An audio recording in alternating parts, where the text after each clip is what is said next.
getting into an update review of DraftKings Pick6. Now, this is something that I did a review on around, well, Christmas time, as you guys can tell by the Christmas lights here. And the biggest issue that I had with this product is the same issue a lot of other people had. It's that the payout structure was not as defined as it needed to be. It felt like we were guessing as to why we were playing. Now, if you have started playing it, you probably get how it works. But maybe you're someone that tested it out, didn't have that much luck. Maybe you still are confused as to what's going on about it.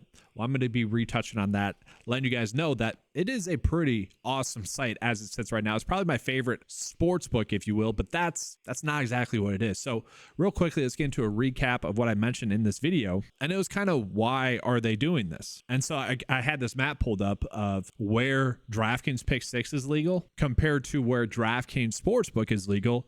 And this is their workaround. For sports where DraftKings Sportsbook is legal, Pick6 is not going to be legal. And it's basically the exact opposite of that. So Pick6 is going to be legal in a lot of states where DraftKings Sportsbook is not legal. And so the biggest con that we really had against it was going to be their estimated pricing. It was extremely confusing and just didn't make sense. Now, it's still probably going to be that way for a lot of people that are maybe first-time players on this, but I do want to call it is much better. They're being much more direct about what is going to occur, especially if you are a first-time player. So here we're going to notice is that if I wanted to place $10 bets on this 2-pick level. So there's different levels. If you want to add in more, that's going to adjust kind of this text down here. And it's also going to adjust your estimated pricing range. And I'll get into that in a second, but let's just start. And if you go more, you can go up to 6, just as an FY. And we'll get into that more in a second here. But I like the fact that they are kind of telling us, okay, I have $70 more that I can spend on this pick 2 level if I wanted to. If this 2-pick slip hits that I'm trying to play here, I'm got an estimated payout of $25 with the range of maybe 34 plus on the top end and a low range of just doubling up to 20. I am extremely happy that they have made that at least clear, kind of the expectations for a bet slip like this. That is awesome because that's not something they originally did. And also I want to call it that they have done better about kind of helping people be able to play. So if you go to their help center, they're at least going to have everything there that you guys would probably need to know about going how to attack Pick6. The biggest thing that you need to know about DraftKings Pick6 is that the lines are not going to change throughout the day. Once the lines are available, those are going to be the lines throughout the day, which is huge. The lines do not change that we are getting. Now, the percent odd likelihood of those bets hitting does change throughout the day. Sometimes in NBA, based off of a player being ruled out, that drastically changes the percent likelihood of the other prop bets that are available on that board. Here's going to be the catch. Not everyone is using the correct bets that they should be based off of the odds likelihood for those bets to hit, which has created a huge edge for Pick6. Let's go back into those 2 strikeout props that I was targeting as an example. The reason why those are going to be 2 good prop bets is because right now, if we use the 9-to-5 Pick6 MLB cheat sheet, we're going to see that some of the best ones that we are getting, and I like to use strikeout props a little bit better or a little bit more because I think they're a little bit more accurate in terms of how the sportsbooks are pulling in the lines. But what we're going to see is that for Jake Irvin, his line, average sportsbook line is 5.1, and they still are slightly favoring the over at about 52% likely to hit. So that's a very big edge that we are getting. Again, the lines did not change on Pick6 because those were already available, and so they can't adjust those. We got another one, Jordan Wicks, for over 4.5 strikeouts.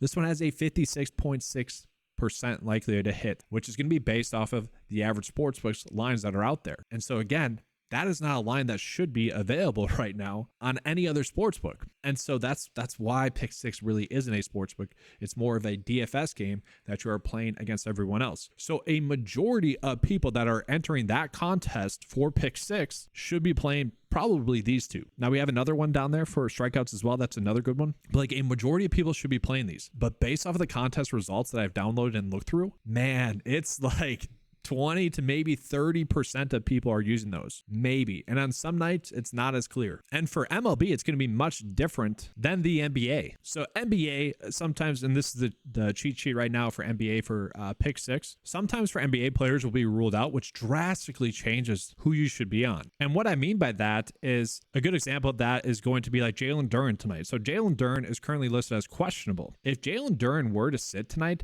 that would drastically change some of the lines for the other players that are out there, probably some of the bigs, like Metu. Okay. Now, this is a small slate. It's only a 3-game slate, so I don't have the best example of this. So I took a screenshot from earlier on in the year, I think like 2 weeks ago, of a good example of this occurring. So here was a pick 6 slip that you're going to run out as a 5 slip for you guys. And so just take a peek at this. Let's call it like Kyle Lowry, for instance. His points, rebounds, and assists is at 13.5. Now, on that same night, if you had used Kyle Lowry in one of your bet slips, because the lines don't change throughout the day, his line actually got up to 17.5. That is a 4 difference. And on that night, only like 15% of people were on him. Now, that could be because they chose to go with some of the other bets that were available. We got Bam for over 38.5 points, rebounds, and assists. Now, not as big of a difference for Bam, but we see the pick 6 line because, again, once it's dropped, it doesn't change. It was at 36.5. And so that will occur in NBA a lot where a player gets ruled out and some of the other teammates' lines are already available. Thus, it drastically changes the edges on the night where you could just load up on some teams. The great thing about this slip that I ran out is that I believe Embiid was ruled out, who had been out for a decent amount. Maxey at 35.5 points, rebounds, and assists was also a good line. So you could then pair Maxey up with the Miami Heat props. And so, yeah, look at that, guys. That was a 7 for a difference in the prop lines between how the lines were originally presented to where they ended up, which is crazy. Now, that is not something that's going to happen every night. Like tonight, we only had 3 games and the edges that we are getting are significantly reduced for NBA. So like a good example, that would be like Donovan Mitchell is still a pretty good one. Okay. So his average sportsbook line is now at 32.8 on average. So that's about a 1 for a prop line difference between the pick 6 line, but that's going to be one of the better edges that we have today. Another one that's a good example, this is going to be Jalen Johnson potentially at 7.5 rebounds. And so because Jalen Johnson for over 7.5 rebounds was such a good bet on a site like PrizePicks, it has been bumped to 8. And so that's the biggest thing.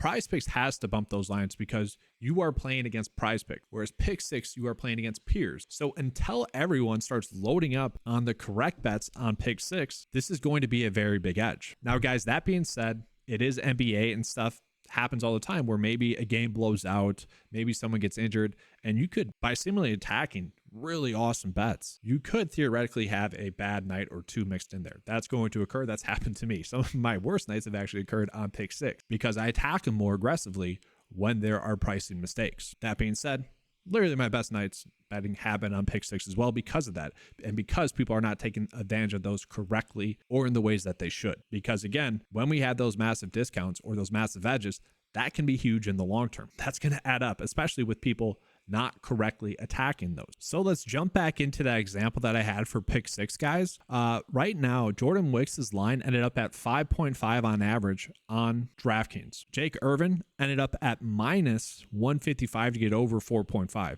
Now, yes, the sportsbooks are going to have some juice in their line, so they're not losing out on money, whether you bet a line over for or the under. On average, as long as they're putting out good lines, they're not going to lose money on that. So again, when we take a peek at something like the 9-to-5 Pick 6 MLB cheat sheet, we're going to see that those 2 bets are the best bets. Again, this one has a very high likelihood. So if you're wondering why the average sportsbook line is slightly different than DraftKings, that's because I'm pulling in a bunch of different sportsbooks into this. So some might slightly value him a little bit differently, but at the end of the day, we can see that this is clearly one of the best bets that we are getting for strikeouts. And then Jake Irvin as well is going to be one of the better bets that we are getting on tonight's slate as well, because the line ended up at basically 50% likely for him to get over or under 5.3 strikeout. And so at 4.5, that is just a great edge that we are getting. So real quickly, I'm going to show you guys an example of how many people use those 2 bets. So to do this, if you guys ever want to see, you can go to view contest breakdown. You can download the entry and then that'll put into some sort of CSV file for you guys. Now, what I went ahead and did is I just put into a Google Sheet because for me, it's going to be much easier to use this. And so I'm going to show you guys just how many entries were in this specific contest that I'm in.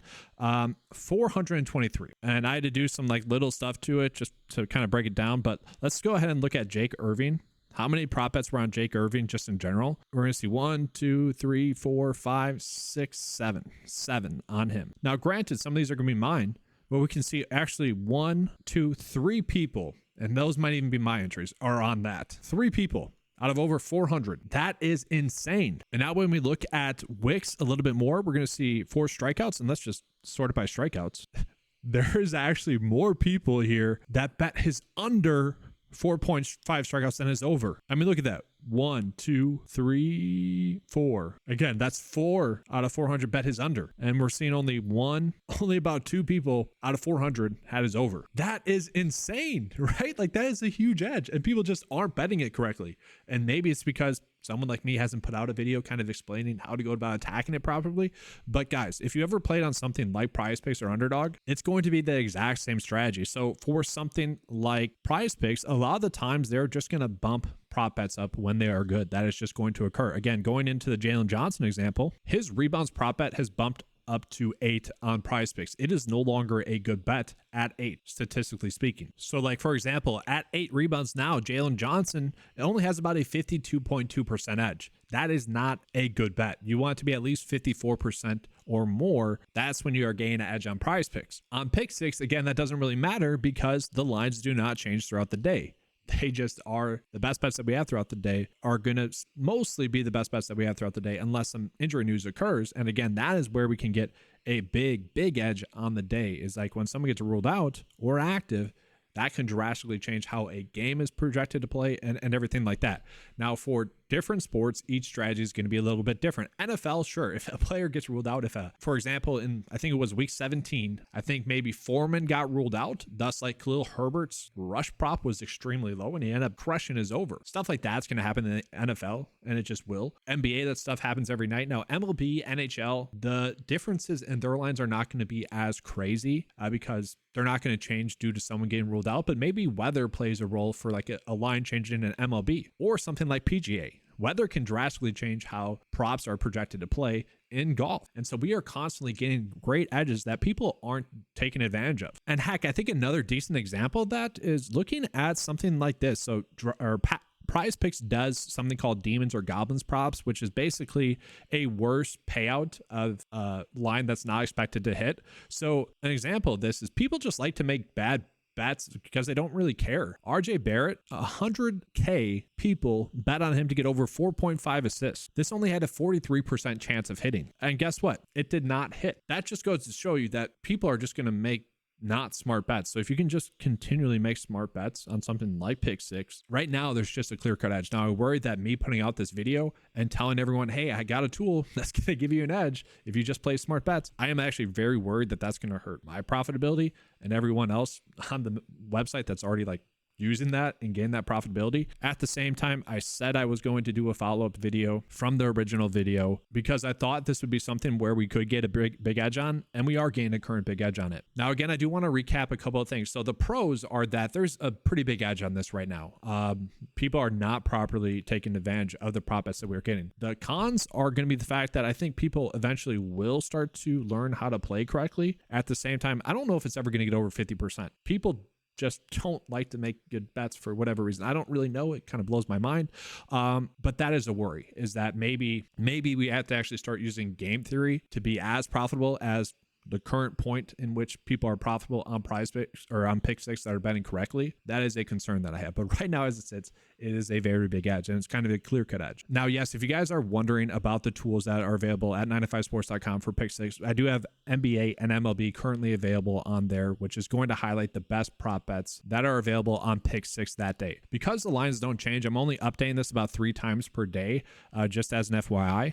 But it is a very big edge. So if you guys want access to this, you can head on over there. It's part of the membership for $10 a month. I was able to include this without adding onto the price at all. Right now, today, the edges that we're getting are not as good as some other days, like I've kind of mentioned. But that's part of it. Like, people are just kind of blindly placing bets because they want to get action on it, and maybe they don't want to play on PrizePicks or Underdog. And I will say another con is just that the pricing structure is not as perfect as I would want it to be, as clear as I would want it to be for the general player, because it can be confusing. There's times where I'll be looking at the live scoring and it'll say like 10% of people have hit their bets. And so kind of using this example, again, like it's a little bit too here, I'll actually use a different one. So whatever, I placed a $10 bet on these two to get over there. It's not telling me at all how many are live, about 23%, but it's telling me the average line is about 31%. So right now, based off of that, it should be about $40. That has not been the case on bets like this. This is actually probably going to be a double up. I have no clue.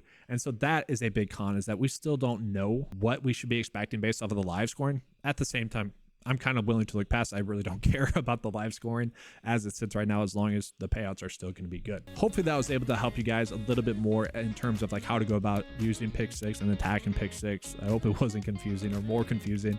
But yeah, it's a pretty big edge. Hopefully you guys have been able to take advantage of it, or hopefully you guys will be able to do that now. Thank you guys for watching. And as always, let's keep cashing.